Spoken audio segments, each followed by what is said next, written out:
divisional matchup. Some coaches that have kind of traded blows off the field. There's some other fun storylines with this game. So, hey guys, Adam here.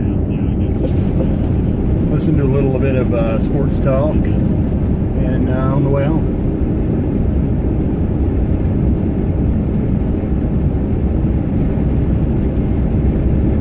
The old Savinelli 320 hasn't seen any action in a while.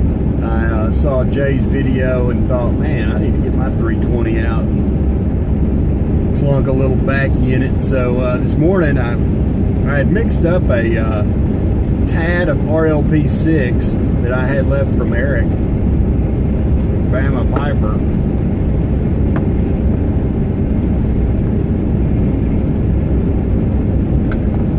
Threw it in some, what I had left of some Gray Havens, which is kind of like a Virginia blend. They say it's got some kind of topping. Somebody commented on one of my previous videos, said it had a topping on it, which is cool. I'm good with that.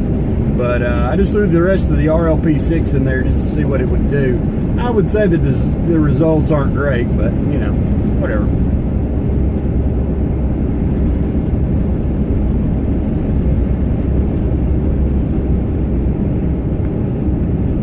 Bad tobacco's still pretty good, isn't it? And I wouldn't qualify this as bad. So over the weekend I did my fantasy football draft, which means a trip to Atlanta.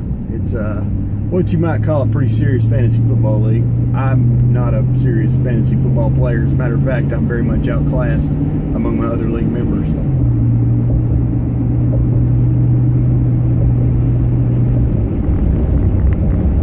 So we go to this guy's house. He's, you know, I consider him a friend for sure. And everybody meets there, and it was really cool because we had 100% participation in the draft live this year. We didn't have to Skype anybody in or anything like that. And I had taken, you know, just a few sticks that I had in my Tupperware. You know, it's stuff that's probably a year old, something like that. And I took a few pipes and a few blends, and at the end of the draft we were having a few barley potions, and we were talking about, you know, the different players that we had drafted and what we think is going to happen, and, you know, heavy metal and movies. I mean, we just talked about everything. And I pulled the cigars out and I said, hey, you know, hey guys, I brought these to share. Guys and girls, there's two ladies in the league, and I got some cigars out to hand out, you know, to anybody that wanted one. And, you know, I didn't really think it was a big deal. I still don't. It was just, you know, it was just some cigars that I had bought. It was some cigars that I had bought at a fairly cheap price. It wasn't anything big money. It was brand name handmade sticks, you know. Don't get me wrong, but it wasn't anything extravagant. But, you know, I want to tell you, every single guy that enjoyed one came up to me afterward and said, man, I really appreciate you bringing those cigars. Like I said, I didn't really think anything of it. I'm just going to bring some fucking cigars. You know, I don't want to be the only guy smoking a cigar or pipe or whatever, you know. I don't want to be the only one. Bring some to share. Shit. So I did, you know, and everybody that had one's like, oh man, the cigars, you know, this is great. This is perfect ending, you know, to the draft, you know. And I just thought, well, that's really cool, you know, because if you buy these cigars like I do, which is off of a daily deal site, you know, you get them in bundles of 5 or 10, you know, something like that kind of quantity. It's not too difficult to amass, you know, 50, 60 cigars. And really, you're talking about you got $2 or $3 a piece in them, you know.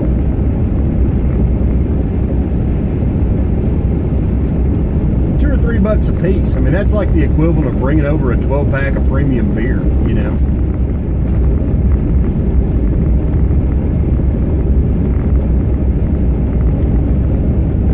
Well, maybe a little more than that, but you know what I'm saying. It's not a big deal.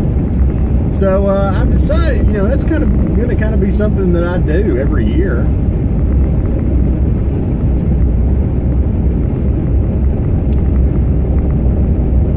As you know, I'm just going to bring us just a fistful of various brand sticks and just take it to my fantasy football draft just to kind of hand out, you know, like, hey, this is my little contribution to the group, you know.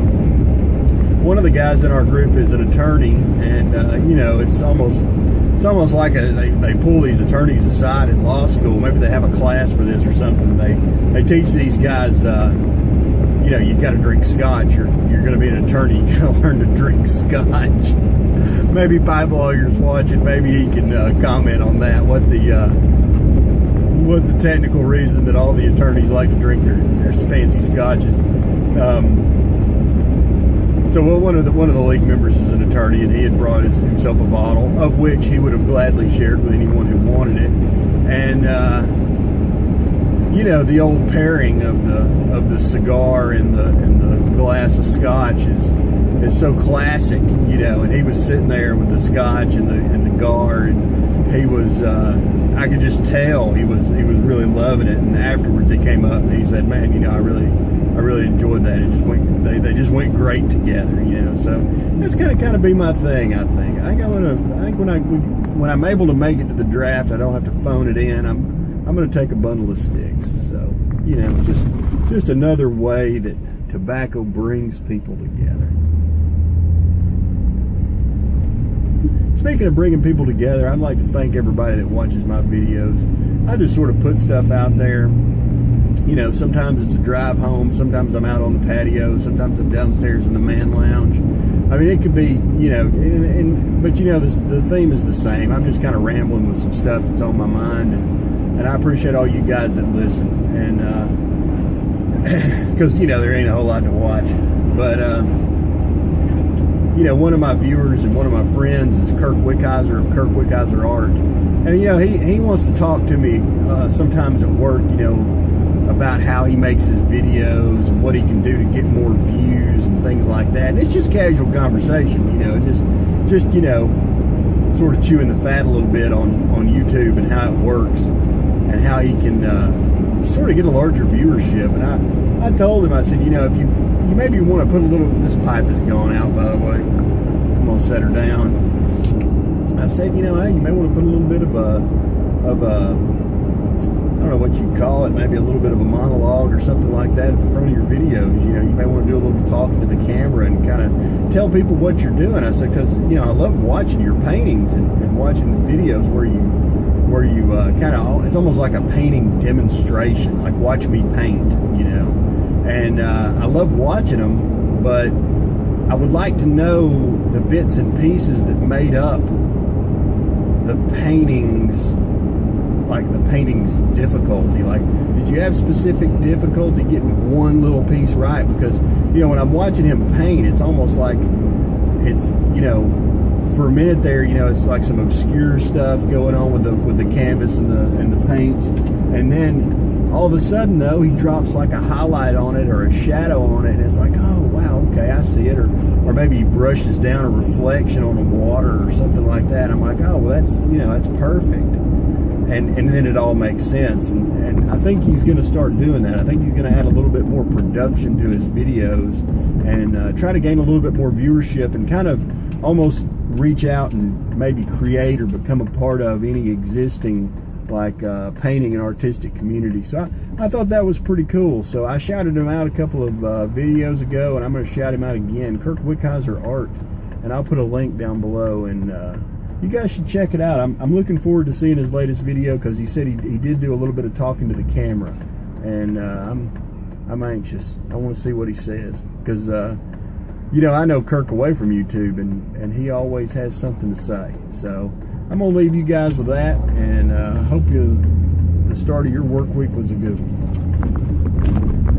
All right, thanks for watching.